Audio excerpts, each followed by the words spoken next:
Hello मित्रांनो, elementary आणि इंटरमिजिएटसाठी memory drawing कसं करावं, त्याचे ह्यूमन फिगर्स कशा काढाव्या, मानवाकृती कशा काढायच्या, त्याचे फेसेस कसे काढायचे, चेहरे कसे काढायचे हे आपण आज बघणार आहोत. तर चला चालू करूया व्हिडिओ.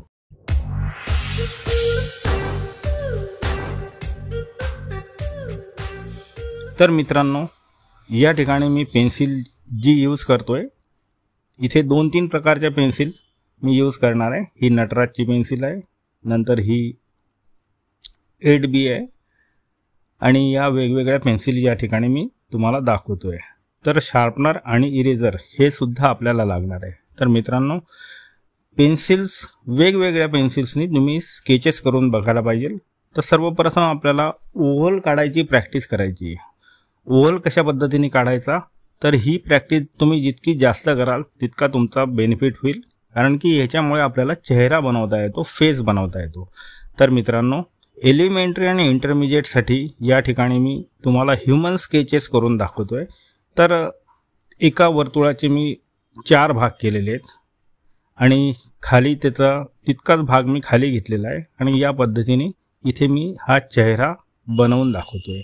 तर चेहरा बनवत असताना थोडासा लांबट चेहरा येतो, एकदम गोल चेहरा येत नाही, कारण की वरती केस असतात आणि खाली दाढीचा भाग असतो.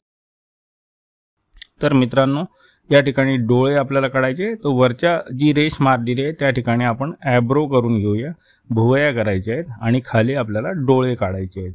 तर अशा पद्धतीने तुम्ही हे स्केचेस रोज करत जा. रोज केल्याने काय होतं की तुमच्या तिची प्रपोर्शन जी आहे ते तुम्हाला लक्षात येतील आणि प्रपोर्शनच सगळ्यात महत्त्वाचे आहे, कारण की जे फोरहेड आहे, जे कपाळ आहे, तिथून जितकं अंतर आहे तितकंच नाकाचं अंतर आहे, नाकापर्यंतचं, आणि नाकापासून तर चीन म्हणजे दाढीपर्यंतचं जे अंतर आहे ते अंतर सेम येतं. मग तिथे मान काढायची आहे आणि खाली शोल्डर काढायचे आहेत. तर मित्रांनो, अशा पद्धतीने हा आपण एक फेस बनवला आहे, एका लेडीजचा फेस. तर तिला इथे रिबिन वगैरे लावलेलं आहे आणि आपण हे मी फास्ट करून दाखवतोय. तर आपण या पद्धतीने हे फेसेस करायचे आहेत. तर इथे मी वर्तुळ काढलेलं आहे, परत मी त्याला समान 2 भाग केलेले आहेत आणि त्याच भागा इतकं खाली मी परत त्याची लाईन घेणार आहे, तितकंच अंतर इथे मी खाली घेणार आहे. तर मित्रांनो, हे बघा, या ठिकाणी मी मार्क केलेलं आहे. तर तिथे चीनपर्यंत, दाढीपर्यंतचा जो भाग आहे हा तिथे येणार आहे. तर अशा पद्धतीने आपण वेगवेगळ्या अँगलमध्ये, वेगवेगळ्या पोझिशनमध्ये आपण हे स्केचेस केले पाहिजे. फेसेसची प्रॅक्टिस केली पाहिजे. नंतर ह्यूमन फिगर कशी काढायची ते पण मी तुम्हाला पुढे दाखवणार आहे. तर एलिमेंटरी आणि इंटरमिजिएटच्या विद्यार्थ्यांना मेमरी ड्रॉइंग, स्मरणचित्र हे खूप हार्ड जातं आणि याची प्रॅक्टिस आपण जास्तीत जास्त करायला पाहिजे. तर मित्रांनो, माझ्या चॅनलला लाईक करा, सबस्क्राईब करा आणि बेल आयकॉनची घंटी जरूर वाजवा जर तुम्ही नवीन असाल तर. तर असेच नवनवीन व्हिडिओ बघण्यासाठी आपल्याला लाईक, शेअर आणि सबस्क्राईब जरूर केलं पाहिजे. तर मित्रांनो, या ठिकाणी मी डोळे काढलेले आहेत, त्याच्यानंतर नाकाचा भाग इथे मी काढतोय आणि नाक काढल्यानंतर खाली ओठ येतील. तर त्याच्यामधलं अंतर आपण लक्षात घ्या. मी जे अंतर काढतोय तर हे अंतर फार महत्त्वाचं आहे. जितका कपाळाचा भाग आहे तितकंच नाक येतं आणि नाकापासनं तर दाढीपर्यंतचा भाग जो आहे तो सेम येतो. मग हेअरस्टाईल जी आहे, केश रचना जी आहे ती आपल्या पद्धतीने आपण करू शकतो. नंतरचा परत मी इथे एक वर्तुळ काढलेलं आहे आणि या वर्तुळाला साईडने मी एक रेष दिली आहे. त्या साईडला जी रेष दिलेली आहे तिचे 3 समान भाग करायचे, 1, 2 आणि 3, 1, 2, 3. तर मधला जो भाग असेल त्या ठिकाणी नाक येईल, वरचा जो भाग असेल त्या ठिकाणी कपाळ येईल आणि खालचा जो भाग आहे त्याच्या निम्म्यामध्ये आपल्याला ओठ काढायचे आहेत. तर अशा पद्धतीने ही साईड पोज, म्हणजे बाजूनी आपल्याला कसं दिसतं, एका बाजूने आपला फेस कसा दिसतो हे आपल्याला दाखवता येईल. मेमरी ड्रॉइंग करताना आपल्याला एक गोष्ट लक्षात ठेवायची की मानवाकृती ज्या आहेत, ह्यूमन फिगर्स जे आहेत, त्यांची हालचाल दिसली पाहिजे. ते मठ्ठसारखे उभे आहेत असं दिसायला नको. तर विषय काय, त्या पद्धतीने त्यांची हालचाल असेल. जसं कबड्डी खेळणारे असतील तर ते वाकलेले असतील, ते एक पकडायला त्यांचा ॲक्शन घेतलेली असेल, एक सर्व्हिस करत असेल तर तो कशी त्याची ॲक्शन असेल, किंवा चहाच्या टपरीवर जर चहा पिणारे जर लोक असतील तर त्यांच्या ॲक्शन कशा असतील, किंवा बाजार असेल तर तिथल्या ॲक्शन कशा असतील, भाजी बाजार असेल तर घेणाऱ्यांच्या ॲक्शन कशा, विकणाऱ्यांच्या कशा. तर या सगळ्या गोष्टी आपल्याला याचं निरीक्षण केलं पाहिजे आणि निरीक्षण करूनच या सगळ्या गोष्टी आपण करणार आहोत. तर मित्रांनो, आपण मेमरी ड्रॉईंगच्या काही असाइनमेंट इथे मी घेणार आहे. तर नक्की माझा जो व्हिडिओ आहे याला तुम्ही लाईक करू शकता आणि तुमचे जे मित्र असतील त्या मित्रांना तुम्ही शेअर जरूर करू शकता. तर तुम्हाला जर ए ग्रेड मिळवायची असेल तर याची प्रॅक्टिस करणं फार आवश्यक आहे. आणि ज्या फिगर तुम्ही काढाल त्या कशा काढायच्या, कोणची पद्धत असते, त्याची रचना कशी केली जाते, हे सगळं मी पुढच्या व्हिडिओमध्ये तुम्हाला समजावून सांगणार आहे. आपण मेमरी ड्रॉईंगचा जेव्हा विषय घेऊ त्यावेळेला ह्या सगळ्या गोष्टी मी तुम्हाला समजावून सांगणार आहे. तर व्हिडिओ नक्की पूर्ण बघत चला आणि कमेंट्स जरूर करा.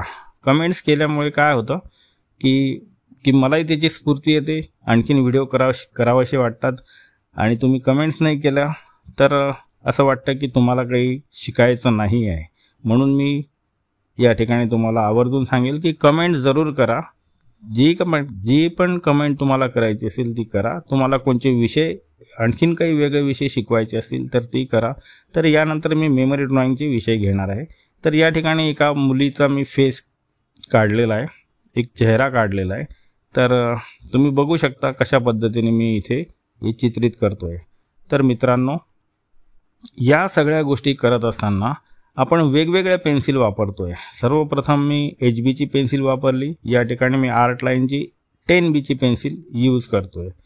तर वेगवेगळ्या माध्यमाने आपण हे सगळं करून बघितलं पाहिजे. ज्याच्यात आपल्याला सुटेबल होतं त्या गोष्टी आपण करायला पाहिजे. पण स्केचिंग करताना नेहमी लक्षात ठेवा की जे पण स्केचेस कराल, जे पण तुम्ही स्केचिंग कराल, जे पण चित्र काढाल ते एकदम लाईट काढलं पाहिजे, जास्त डार्क काढायला नको. या ठिकाणी मी तुम्हाला समजून सांगतो आहे म्हणून मी या ठिकाणी हे सगळं डार्क करतो आहे. आता ही जी पेन्सिल आहे ही वेगळी पेन्सिल आहे, ही खूप महागाची पेन्सिल आहे. या पेन्सिलने मी इथे तुम्हाला करून दाखवतो आहे. हिला स्टॅटलरची पेन्सिल म्हणतात. तर ही EE पेन्सिल आहे. तर मित्रांनो, वेगवेगळ्या पेन्सिली मी हाताळून दाखवतो आहे तुम्हाला. तर जी पेन्सिल तुम्हाला योग्य वाटेल ती पेन्सिल तुम्ही घेऊ शकता, पण डार्क पेन्सिल शक्यतोवर घेऊ नका, हेच माझं तुम्हाला सांगणार आहे. तर HBची पेन्सिल, नटराजची पेन्सिलनी स्केच करायला पाहिजे मुलांनी. आणि ते स्केच व्यवस्थित करायचं आहे, त्याचं प्रपोर्शन बघायचं आहे. सगळ्या गोष्टी मी तुम्हाला समजावून सांगणार आहे, शिकवणार आहे की प्रपोर्शन कसं घेतलं जातं, प्रपोर्शन कसं असतं. तर मित्रांनो, या ठिकाणी मी एक शेतकरी माणूस इथे काढून दाखवतो आहे, एक कामगार आहे. तर तो कसा येईल, त्याच्या डोक्यावर पगडी बांधलेली आहे, तो कसा येईल हे इथे मी करून दाखवतो आहे. त्याच्यानंतर एक मी नेता पण या ठिकाणी करून दाखवणार आहे की ज्यांनी टोपी वगैरे घातलेली आहे. तर मित्रांनो, अशा पद्धतीने आपल्याला स्केचिंग करायचं आहे. आणि स्केचिंग करत असताना रोज तुम्ही एक नियम करून घ्या की मी रोज 5 स्केचेस करेल किंवा 10 स्केचेस ह्युमन फिगर काढेल, तरच तुमचं स्पीड वाढेल आणि स्केचेस खूप छान येतील. तर मित्रांनो, जर तुम्ही रोज स्केचिंग केलं तर त्याच्यामध्ये इम्प्रूव्हमेंट तुम्हाला दिसेल. ऐन वेळेला परीक्षेत तुम्ही जर स्केचेस करायला गेले, मेमरी ड्रॉईंग करायला गेले तर ते योग्य होणार नाही आणि त्याच्यामुळे चित्र पण चांगलं येणार नाही. जर आपल्याला चांगली ग्रेड मिळवायची असेल तर प्रॅक्टिस करणं गरजेचं आहे. तर प्रॅक्टिस तुम्ही करत राहा असं मी सांगेल. आणि या ठिकाणी मी एक नेता काढून दाखवते. वरती मी टोपी काढलेली आहे नेत्याची. आता बाजूला त्याचे हेअर, केस रचना मी इथे केलेली आहे. या ठिकाणी डोळे येतील.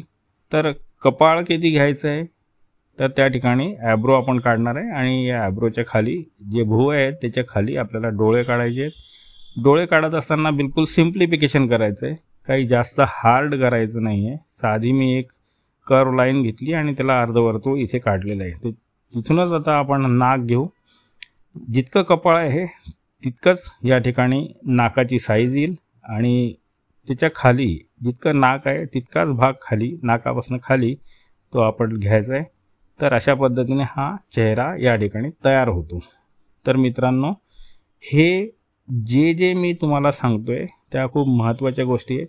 जसं की प्रपोर्शन आहे, तर फेसचं पण प्रपोर्शन असतं, तसं ह्युमन फिगरचं पण प्रपोर्शन असतं, कंपोजिशन पण असतं, पेपरवरती कोणत्या फिगर किती काढायच्या आणि कुठे कुठे काढायच्या, या सगळ्या गोष्टी खूप महत्त्वाच्या असतात. एकाच बाजूला जर फिगर काढल्या, चित्र काढले तर त्याला मार्क्स मिळणार नाही किंवा तुम्हाला ग्रेड चांगली मिळणार नाही. तर अशा पद्धतीने हे शोल्डर वगैरे इथे काढलेलं आहे मी. आणि आता पुढे आपण थोडेसे स्केचेस बघू. स्केचेस करत असताना रॅपिडली करायचे आहेत, जास्त डिटेलमध्ये जायचं नाही आहे, कारण की आपल्याला ते रंगवायचं असतं. तर या ठिकाणी बघा मी इथे ब्राऊन कलरची पेन्सिल यूज करतो आहे. तर बघा फिगर साधारणतः पेपरवर पूर्ण मोठी फिगर यायला पाहिजे. तर चित्र करत असताना फिगर कशा काढायच्या, तर या ठिकाणी मी साधारणतः बॉडीचा जो पार्ट आहे हा जवळजवळ 2-2.25 फेस येतील इतका तो भाग घ्यायला पाहिजे. आणि त्याच्यानंतर आपण फेसचं थोडंसं डिटेल मी इथे दाखवणार आहे. आणि खालचा भाग जो आहे ही इथे एक मुलगी काढतो आहे मी. तिने पंजाबी ड्रेस घातलेला आहे. कशा पद्धतीने पंजाबी ड्रेस येईल तर या ठिकाणी आपण तो दाखवूया. तर ब्राऊन कलरची पेन्सिल घेतलेली आहे. वेगवेगळे माध्यम आपण यूज करायला पाहिजे, वेगवेगळ्या माध्यमात आपण चित्र काढायला पाहिजे. माध्यम याचा अर्थ या ठिकाणी मी पेन्सिलचे वेगवेगळे प्रकार इथे मी यूज केलेले आहे. तर मित्रांनो तुम्ही पण अशाच पेन्सिलचे वेगवेगळे प्रकार करून चित्र काढू शकता. तिथे हात जो आहे तो कमरेवर ठेवला आहे, दुसरा हात पण इकडे कमरेवरच मी घेणार आहे. आणि अशा पद्धतीने हे चित्र ॲक्शन दिसल्या पाहिजे. चित्र काढत असताना त्याच्या मूवमेंट, त्याच्या हालचाली या दिसल्याच पाहिजे, तरच तुम्हाला चांगले मार्क्स मिळतील, चांगली ग्रेड मिळेल. तर अशा पद्धतीने तिची ओढणी या ठिकाणी मी काढतोय. सरळ सरळ काढायचं आहे, काही जास्त हार्ड काढायचं नाही आहे. तर ऑब्झर्वेशन म्हणजे निरीक्षण शक्ती तुमची चांगली असली पाहिजे. तुम्ही जेव्हाही बाहेर जाता किंवा शाळेत असता किंवा घरी असता, तर घरी असलेले जे आपले घरातले जे मंडळी आहेत, सगळ्या काही आई वडील बहीण भाऊ, तर त्यांचं निरीक्षण केलं पाहिजे. त्यांच्या हालचाली कशा असतात, त्यांचे हात कुठे असतात, ते चालत असताना पायाची मूवमेंट कशी असते, गुडघ्यापासून कसा फोल्ड होतो, या सगळ्या गोष्टींचं निरीक्षण आपण या ठिकाणी करायला पाहिजे. तर इथे मी एक साडी घातलेली बाई काढून दाखवतोय की साडी कशा पद्धतीने येते. तर इथे 2-3 फोल्ड येतील. त्याच्यानंतर या ठिकाणी ब्लाऊज येईल, ब्लाऊजच्या ठिकाणी तिथे हात तिचा येईल. आणि हे जे फोल्ड आहेत, या ज्या चुण्या आहेत, या आपण निश्चित त्याचा अभ्यास करायला पाहिजे. कारण बऱ्याच मुलांना हे कळत नाही की तिचा पदर कोणत्या खांद्यावर असतो, नेमकं उलटं काढतात आणि थोडंसं चुकीचं होतं. मग याचे फोल्ड कसे असतात, एकदम साध्या पद्धतीत मी काढतोय, काही जास्त त्याचं डिटेल मी करत नाही आहे. डिटेल करण्याची गरज पण नाही. आपल्याला मूवमेंट दिसल्या पाहिजे, हालचाली दिसल्या पाहिजे, फिगरचं प्रपोर्शन कसं यायला पाहिजे हे पण या ठिकाणी तुम्ही लक्षात घेऊ शकता. साधारणतः जो हेड आहे, जी फेस आहे, ते फेस आपण या ठिकाणी 6.5 पट लेडीजचं येतं आणि माणसाचं जर आपण प्रपोर्शन बघितलं तर 7.5 पट येतं. म्हणजे 7.5 हेड त्या ठिकाणी बसतात आणि लेडीजचे असतील तर 6.5 हेड बसतात. तर मित्रांनो या ठिकाणी मी एक मुलगा किंवा माणूस काढून दाखवतोय. तर हा काढत असताना आपल्याला हे लक्षात येईल की त्याचा शर्टचे फोल्ड कसे आहेत, त्याच्यानंतर तिथे पॅन्ट कशी येईल. तर नेहमी जेव्हा पण तुम्ही रंगवाल किंवा पेन्सिलनी कलर कराल तर मागचा जो पाय असतो हा तुम्हाला डार्क दिसेल. या ठिकाणी मी शूज म्हणजे बूट काढलेले आहेत आणि हा एक पाय मागच्या साईडला, त्याचे पण बूट या ठिकाणी काढलेले आहेत. तर अशा पद्धतीने नेहमी डार्क करायचा असतो, हे म्हणजे चित्रित करत असताना डार्क करायचं असतं. तर मित्रांनो माझ्या चॅनलला लाईक करा, सबस्क्राईब करा आणि बेल आयकॉनची घंटी जरूर वाजवा, जेणेकरून तुम्हाला पुढचे व्हिडिओ बघता येतील. तर मित्रांनो अशा पद्धतीने हे मी चित्र इथे 3 स्केचेस केलेले. पुढच्या भागात मी तुम्हाला मेमरी ड्रॉइंग करून दाखवेल. तर चला मित्रांनो भेटूया पुढच्या व्हिडिओला. Thank you very much.